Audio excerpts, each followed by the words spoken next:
મારું નામ મીના છે। હું એક ઉચ્ચ વર્ગના પરિવારમાં રહેતી એક કામ કરતી છોકરી છું, જેનું હૃદય ખ્યાતિ અને સંપત્તિ હોવા છતાં કામ કરતું હૃદય છે। હું એક એવી છોકરી છું જે અન્ય લોકો પર જુલમ થતો જોઈ શકતી નથી। આ વાર્તા મારી ઘરની નોકરાણી પર આધારિત છે। અમારા ઘરની 16 વર્ષની નોકરાણી જે અમારા ઘરમાં કામ કરતી હતી તે દર 1 વર્ષ પછી એક બાળકને જન્મ આપતી હતી।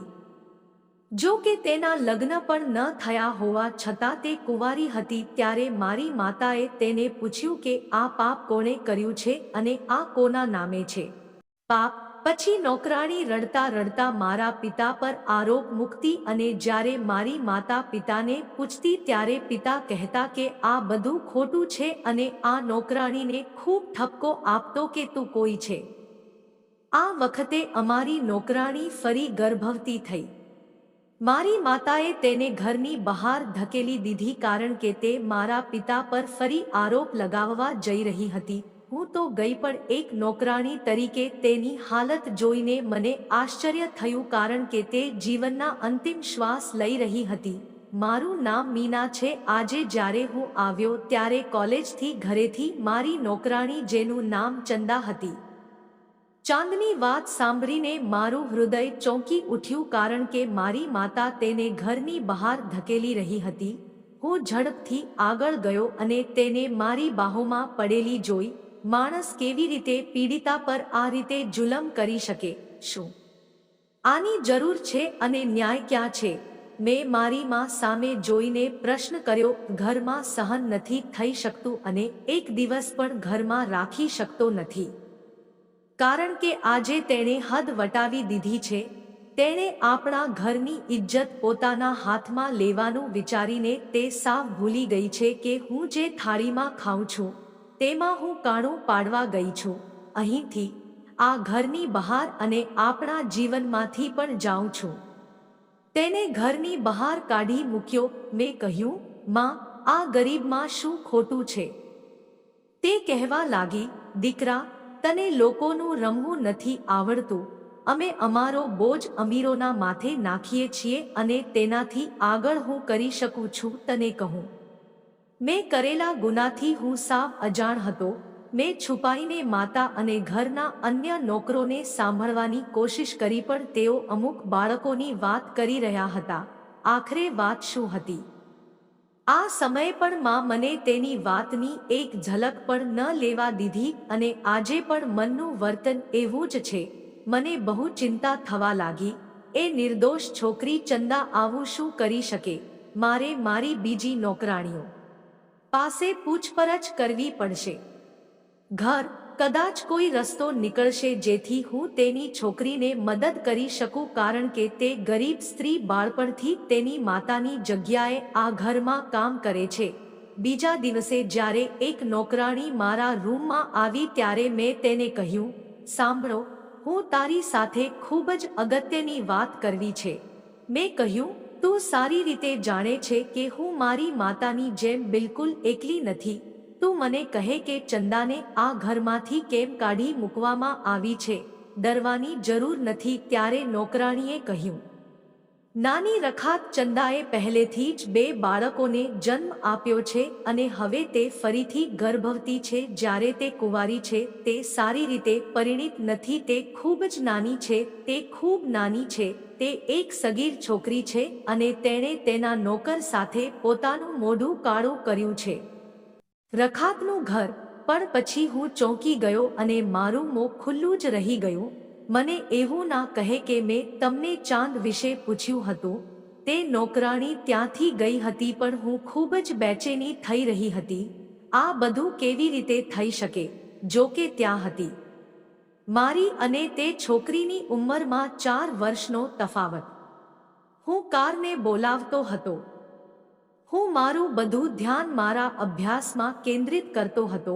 તે બંને મારી કોલેજના એક ખૂબ જ સારા અને ભણેલા છોકરા સાથે મિત્રતા બની ગયા હતા। જે ખૂબ જ બુદ્ધિશાળી અને બુદ્ધિશાળી છોકરો જુલ્મીઓ અને વ્યક્તિઓ વિરુદ્ધ હતો તે કોઈને જુલમ થતો જોઈ શકતો ન હતો. જ્યારે તે જુલ્મીઓ સામે અવાજ ઉઠાવતો ત્યારે મને બહુ સારું લાગ્યું કે આજે પણ દુનિયામાં એવા લોકો છે જે આવું વિચારે છે અને જુલ્મીઓ સામે લડે છે. ધીમે ધીમે અમારી દોસ્તી ગાઢ થતી ગઈ અને એક દિવસ જ્યારે મેં તેને ન્યૂઝ ચેનલ પર જોયો ત્યારે હું તેને જોઈને ચોંકી ગયો કે તે એ જ છોકરો મહેશ છે જે આગલી સવારે કોલેજમાં હતો. મેં તેને પૂછ્યું કે શું વાત છે, તું ન્યૂઝ ચેનલ પર છે, હવે તું પણ આવવા લાગ્યો છે અને તું પણ મને કહ્યું પણ નહીં. મહેશ હસતા હસતા મારી સામે જોવા લાગ્યો અને મને કહેવા લાગ્યો કે વાસ્તવમાં એ ચેનલ તેના મામાની છે અને અગાઉ પણ તે અચરજથી જોવા લાગ્યો હતો. તે ઘણી વખત તે ચેનલ પર પ્રોગ્રામ કરે છે. મહેશ મોટાભાગની મહિલાઓ સાથે અત્યાચાર વિશે વાત કરતો હતો, કારણ કે દર બીજા ત્રીજા દિવસે મહેશના અત્યાચાર અને ત્રાસ સામેની સજા જે હું વાંચતો હતો. હું એક દિવસ કોલેજથી ઘરે પરત ફરી રહ્યો હતો ત્યારે અચાનક મને બજારમાં દાન જોવા મળ્યું. તેણીને જોઈ મેં તેણીની પાછળ આવવાનું શરૂ કર્યું. થોડીવાર વાત કરવાનું વિચાર્યું. લાંબો સમય વીતી ગયો, મને દેખાયો પણ નહીં. પછી તેણી અને મારો સારો સમય હતો. હું તેણીની પાછળ ગયો. તેણીને ખબર ન હતી કે હું તેના ઘરમાં પ્રવેશ્યો છું. મને ખૂબ જ દુઃખ થવા લાગ્યું કે ગરીબ સ્ત્રીની ઘર એટલું નાનું હતું કે ઘરમાં 2 ખાટલા હતા અને કેટલાક વાસણો અને કપડાં પણ ઘરના એક ખૂણામાં એક પોટલીમાં બાંધેલા પડ્યા હતા.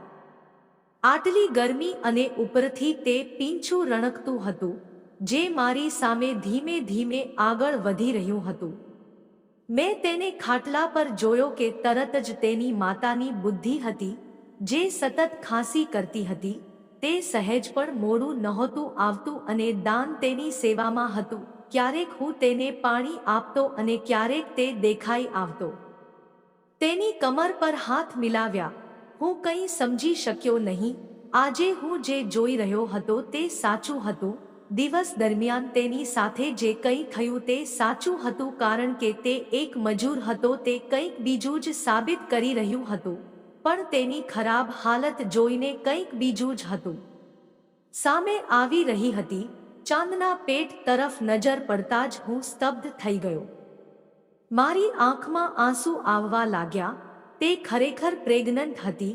મેં ચંદાને ફોન કર્યો ત્યારે તેણે ગભરાટથી પાછળ જોયું અને કહ્યું, બહેન તમે અહીં મારા ઘરે છો? મેં કહ્યું હા. તો શું થયું? હું અહીં નથી આવી શકતો. જ્યારે તેણે કહ્યું ના હું અહીં નથી આવી શકતો, જ્યારે તેણે કહ્યું ના નહીં આવી શકતો, ત્યારે તું કેમ નથી આવી શકતો? ત્યારે ચંદા મારો હાથ પકડીને મને અંદર લઈ ગઈ અને મને તેની સાથે પંખા મારવા લાગી. હાથ જોડીને કહ્યું, બહેન તું આટલી ગરમીમાં અહીં કેમ આવી? મને લાગ્યું કે તું મને તારી રખાતની જેમ દોષિત માનતી હશે. શું તમને લાગે છે? મેં તેને ઘરના નોકર સાથે આશ્ચર્યચકિત કરી.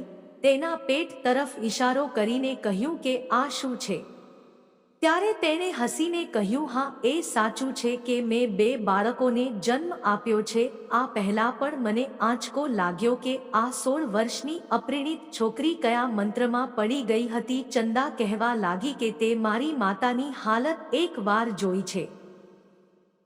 ના તને લાગે છે કે હું પણ ખૂબ લાચાર હોઈ શકું છું? મને ફરીથી વધુ આશ્ચર્ય થયું. તેણીને તેના અડધા અધૂરા શબ્દો ખબર ન હતી. તે મને શું સંકેત આપવાનો પ્રયાસ કરી રહી હતી? તમારા જેવા લોકો સત્યને સહન કરી શકતા નથી, પણ મને લાગ્યું કે તમે મારી સાથે જોડાવા આવ્યા છો. દુઃખ, પણ તારા દિલમાં પણ એક જ વાત છે. છેવટે તારામાં પણ અમીરનું લોહી છે. એવું નથી. હું તારા પર આરોપ લગાવવાના ઈરાદાથી અહીં આવ્યો નથી. હું તારું દિલ દુભાવવા નથી માંગતો કે હું અહીં તને દુઃખ આપવા આવ્યો નથી. હકીકતમાં હું તારી પાસેથી જાણવા માંગુ છું. ચંદાએ કહ્યું કે તારે જાણવું છે તો તું ધીરજ રાખ. સમય અને સંજોગો તને આખું સત્ય કહેશે. અત્યારે યોગ્ય સમય નથી, કારણ કે તું સત્ય જાણવા માટે બહુ મોટા દિલની જરૂર છે. મારા કારણે હું બધાને સહન નહીં કરી શકું. માલિક અને રખાત સાથેની અમારી દોસ્તી તો તમે જાણો જ છો, મને બિલકુલ પસંદ નથી. તે તમને અને મને રાખવા માંગતો હતો શરૂઆતથી દૂર. પણ કુદરતે અમારી સાથે મિત્રતા આ કારણથી જ રાખી હશે. હું કલ્પના પણ કરી શકતો ન હતો કે તેના અર્ધબેકડ શબ્દો મને ખૂબ જ પરેશાન કરી રહ્યા હતા. હું ચૂપચાપ જતો રહ્યો હતો ત્યારે અચાનક મને જોરથી અવાજ સંભળાયો. પાછળથી અવાજ આવ્યો. મેં ફરીને જોયું કે ચંદા ચક્કર આવતા જમીન પર પડી હતી. તે પીડાથી રડી રહી હતી અને પછી તે બેહોશ થઈ ગઈ. હું તેની પાસે દોડી ગયો. ચંદા, તમારી આંખો ખોલો, હું તેને બોલાવતો હતો પણ તે હોશમાં ન હતી. તેણી ખૂબ જ ઠંડી હતી. મારું હૃદય તેના મગજમાં ગભરાવા લાગ્યું અને તે બીમાર હતી. હું ચંદાને હોસ્પિટલ લઈ જવા લાગ્યો. મને ખૂબ જ ડર લાગ્યો કે જો આ વાત માન સુધી પહોંચી કે હું અહીં આવ્યો છું તો તે મને મારી નાખશે.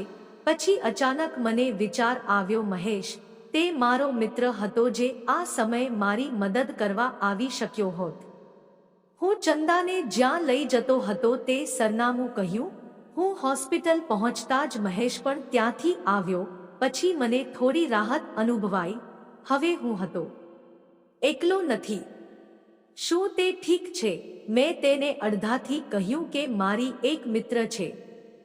તેની હાલત ખૂબ જ ખરાબ છે, તેથી મારે તેને અહીં લાવવી પડી. તમે અત્યારે બધું સંભાળી લો. હું તમને આખી વાર્તા પછીથી કહીશ, શરૂઆતથી. અંતમાં અમે બંને, મહેશે દરેક ડોક્ટરની સામે હાથ પગ જોડી દીધા પણ બધાએ ના પાડી કારણ કે ચંદાની હાલત ખૂબ જ નાજુક હતી અને કોઈ ડોક્ટર તેનો કેસ લેવા તૈયાર ન હતો. મહેશે તરત જ તેના પરિચિત ડોક્ટરને ત્યાં હાજર જોયો. તેથી અમને થોડી રાહત મળી અને તેમણે તરત જ ડોક્ટર સાથે વાત કરી કે તેમણે કેવી રીતે ખૂબ જ મુશ્કેલીથી તેને લીધો. ડોક્ટરે અમને કહ્યું કે તેમની સ્થિતિ ખૂબ જ નાજુક છે. અમારે તાત્કાલિક તેનું ઓપરેશન કરવું પડશે. તેની જવાબદારી કોણ લેશે?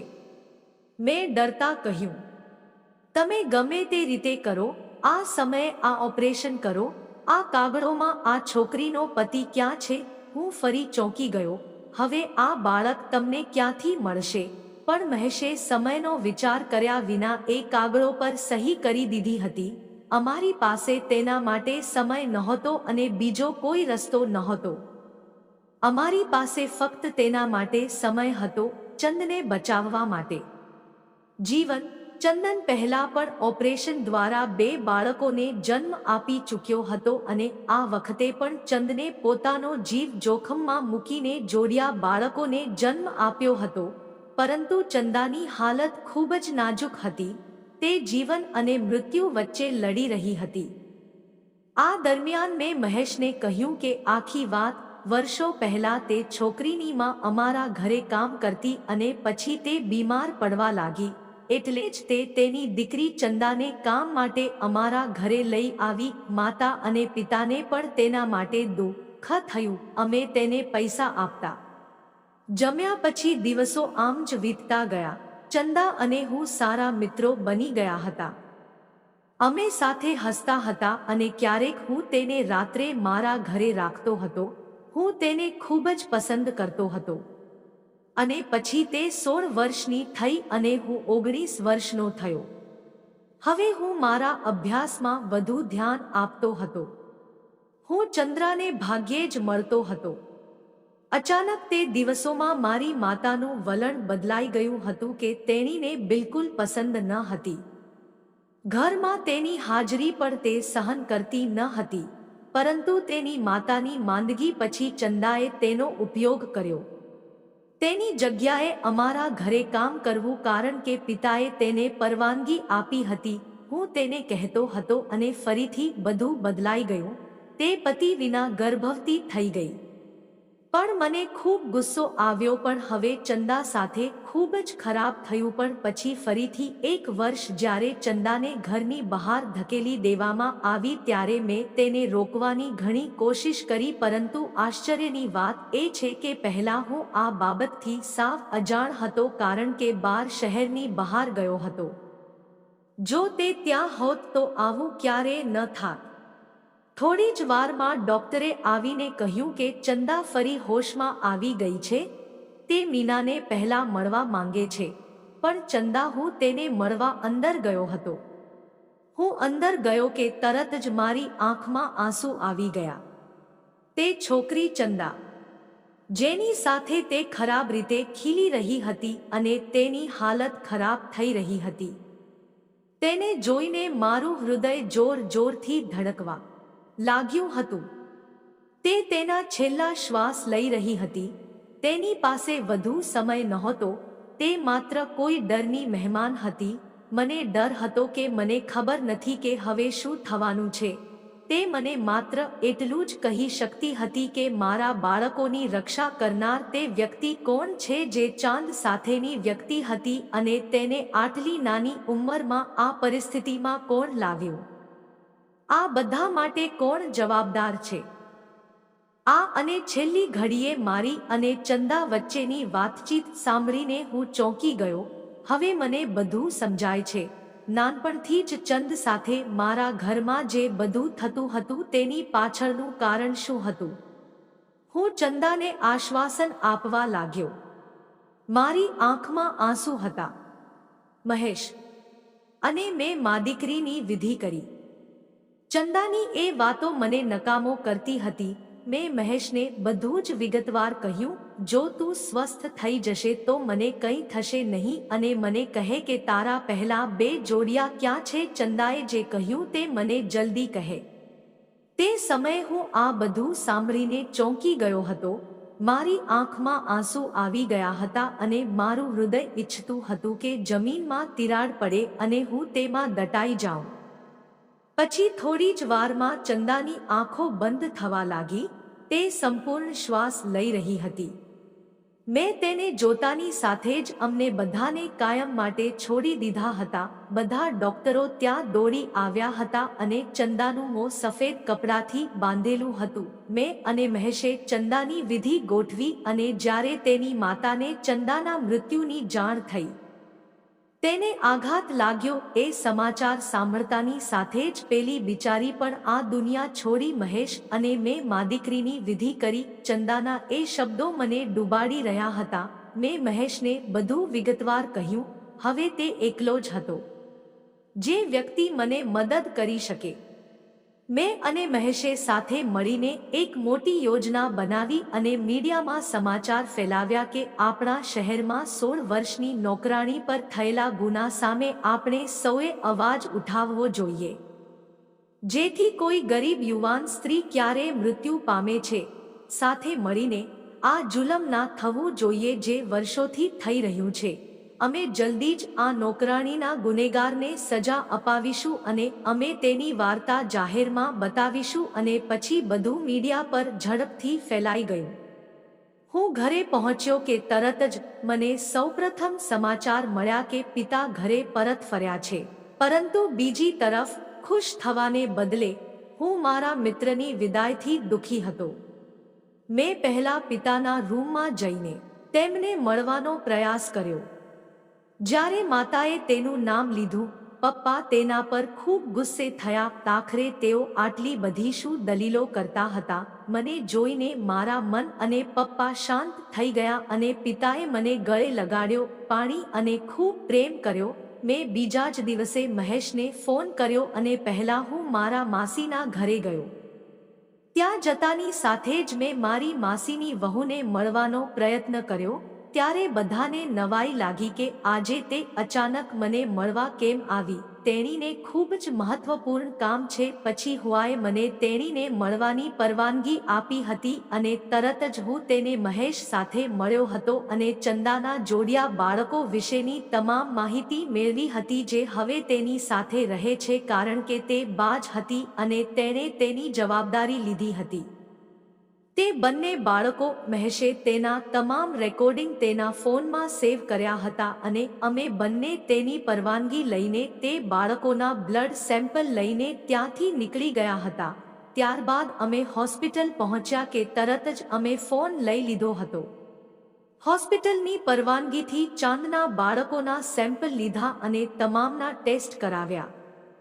હવે અમે માત્ર તેમના રિપોર્ટની રાહ જોઈ રહ્યા હતા અને બીજી તરફ તમામ ચેનલો પર મીડિયાએ ચંદા અને તેની માતા સાથે થયેલા અત્યાચાર અંગે ખૂબ હોબાળો મચાવ્યો હતો અને હવે આ જોઈને માતાએ ઘરમાં હોબાળો મચાવ્યો હતો.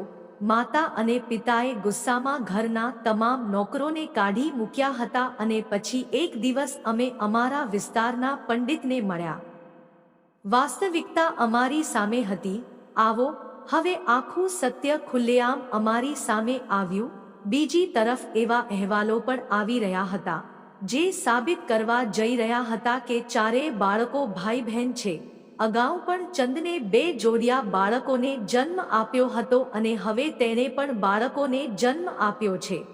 2 જોડિયા બાળકોને જન્મ આપ્યો હતો. પરંતુ જ્યારે વાસ્તવિકતા મીડિયા સામે આવી ત્યારે મેં જાતે જ મારું નિવેદન આપ્યું અને રડતા રડતા સત્ય કહ્યું કે હું આ નોકરાણી ચંદાની ખૂબ સારી મિત્ર છું. તે બાળપણથી મારી સાથે રહેતી હતી, પરંતુ તેની માતાની માંદગીના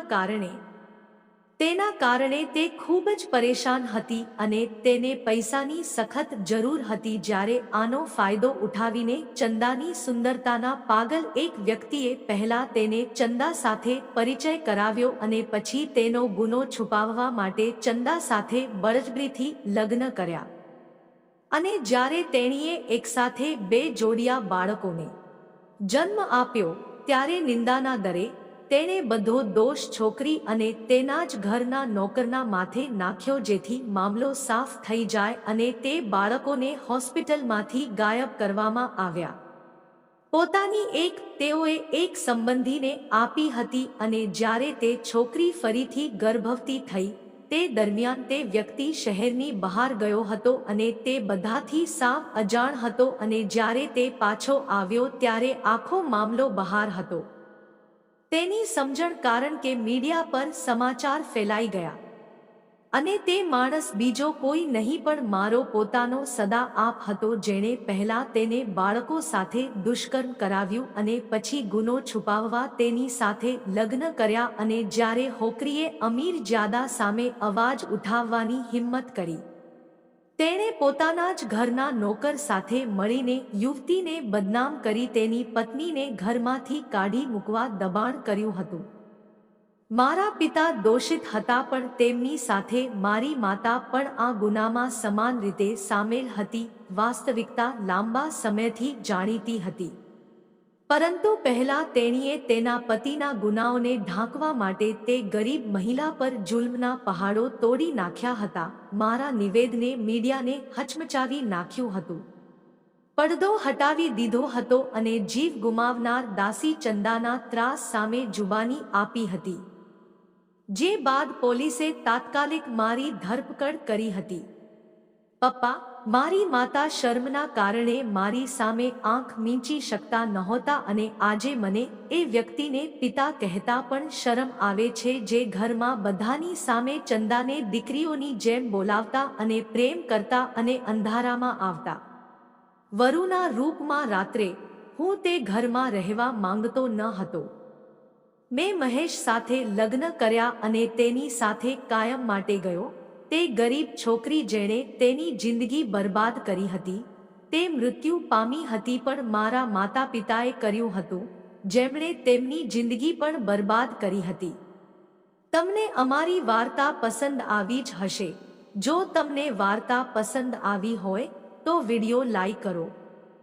જો તમે ચેનલ પર નવા છો તો ચેનલને સબસ્ક્રાઇબ કરો અને હા, નોટિફિકેશન બેલને દબાવો જેથી તમને આગામી અપડેટ સૌથી પહેલા મળી રહે. તેથી વિડિયોની જેમ પછી ચેનલ પર સબસ્ક્રાઇબ કરો અને તમારે સૂચના બેલને દબાવવું આવશ્યક છે જેથી તમને પહેલા અપડેટ મળે.